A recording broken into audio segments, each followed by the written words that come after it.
Thomas here from the Manitoba Mutters. I got kind of a build update video on Frank, so I'll show you that right away. It's something that actually I got the idea from this guy named Mower Outlaw on YouTube. It's very similar, but I just got a different front end than him. I'll show you what I'm doing in a second. So we got Frank right now. He's up on some blocks because he ain't got no front tires. That's because they're there and there, but the real reason is because I am switching front ends. This front end had hold on here, get in the light, show you. This front end had way too much slop, and it's just like stamped steel and it's hollow. It's just junk. And so I got this front I-beam. I actually got it from Cole, and the only real thing that I've done to it so far is strip it. And then, oh my god, the light's horrible in here. I stripped it, and then I had to take the grinder and grind down a bunch on the front and the back so I could fit it inside that front beam right there. So yeah, I'm gonna get this in there, and I think I actually got to cut off of this thing. Probably have to cut these. Hold on, if I could show you this guy off. And possibly that guy also, for spacers for this thing. I'm just going to do quick measurements, see how thick this one is and how thick this one is, and see what space I need, sort of thing, and go from there. Okay guys, so I got it all mocked up in there. You can see this thing is super short, from what I think. Hold on here, I'm going to get a light. It's bad, sorry. Yeah, this is better. So you can see this right here, that's the new axle that I'm putting in. It fits quite nicely, actually. Looks like I got a little more travel than I did last time, and I'm bagging it just to see what it'll do, which is nothing because I'm gonna beat the crap out of this thing. But looks like it's a little shorter in. I'm just going to see if my axle, oh crap, I see my axle still fits without hitting the frame, because it is pushed in about an inch. There's nothing really I can do about that though, but it's an everything. I don't think it's going to be that big of a deal. I got, damn light, with this new spindle mod also, or whatever you want to call this. I'm just gonna stick it on there and push her up.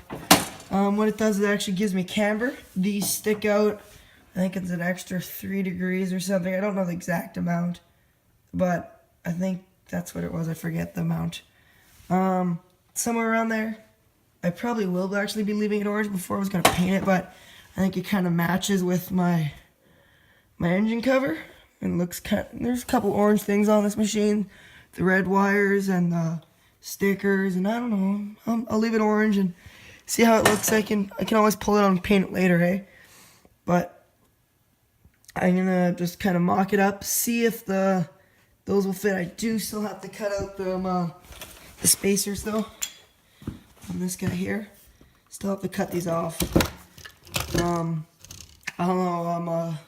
That's the only way I can think of doing it.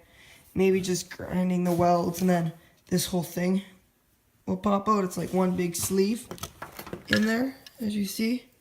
So maybe the whole thing will pop out, and then I'll be able to cut it to the length I want. But my grinding wheel is just kind of dead, but that's not the point.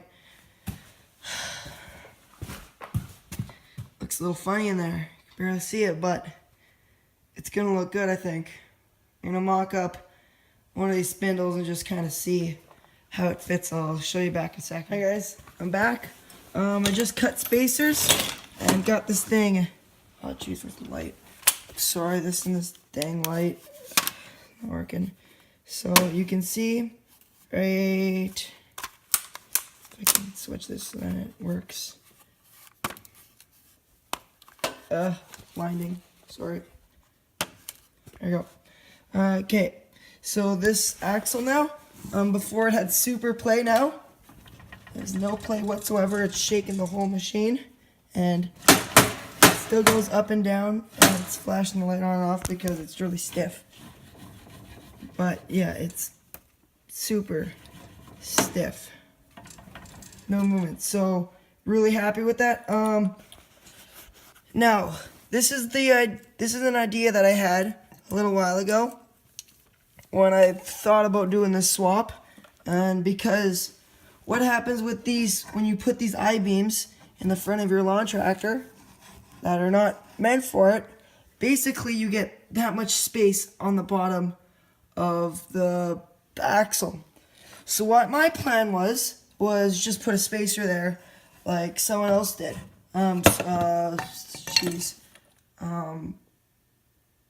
Mower Outlaw did to his tractor Castle. But I thought, what if you take a spring, you cut it to the right width, so it's just like, say a curl or two bigger than that space, you stick it in there, have it a little bit compressed, and now all of a sudden, you got a little bit of shock suspension on the front of your tractor. What you could also do is take and weld on an extra piece of bar from another spindle, which I got laying on the ground over here. Sorry.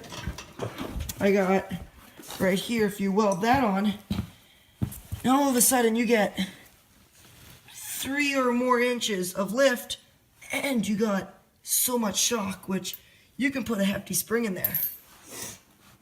And all of a sudden now you got shock suspension on the front of your tractor.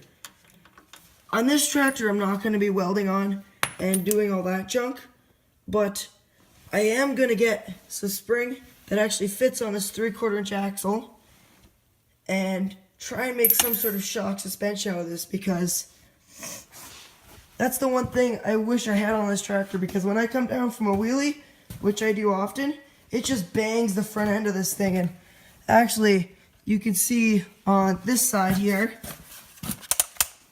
that is a weld because I cracked the frame there from doing wheelies. And on the other side, I noticed this from last summer.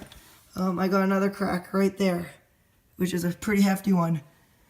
So if I put shock suspension on this thing, all of a sudden this tractor becomes more like an ATV, like I want it to be. And so that's the plan. That's kind of it for this video.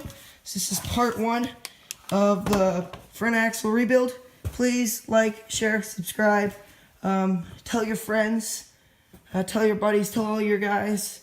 Just get them to watch our YouTube channel because we need those views. So see ya. Have a good night.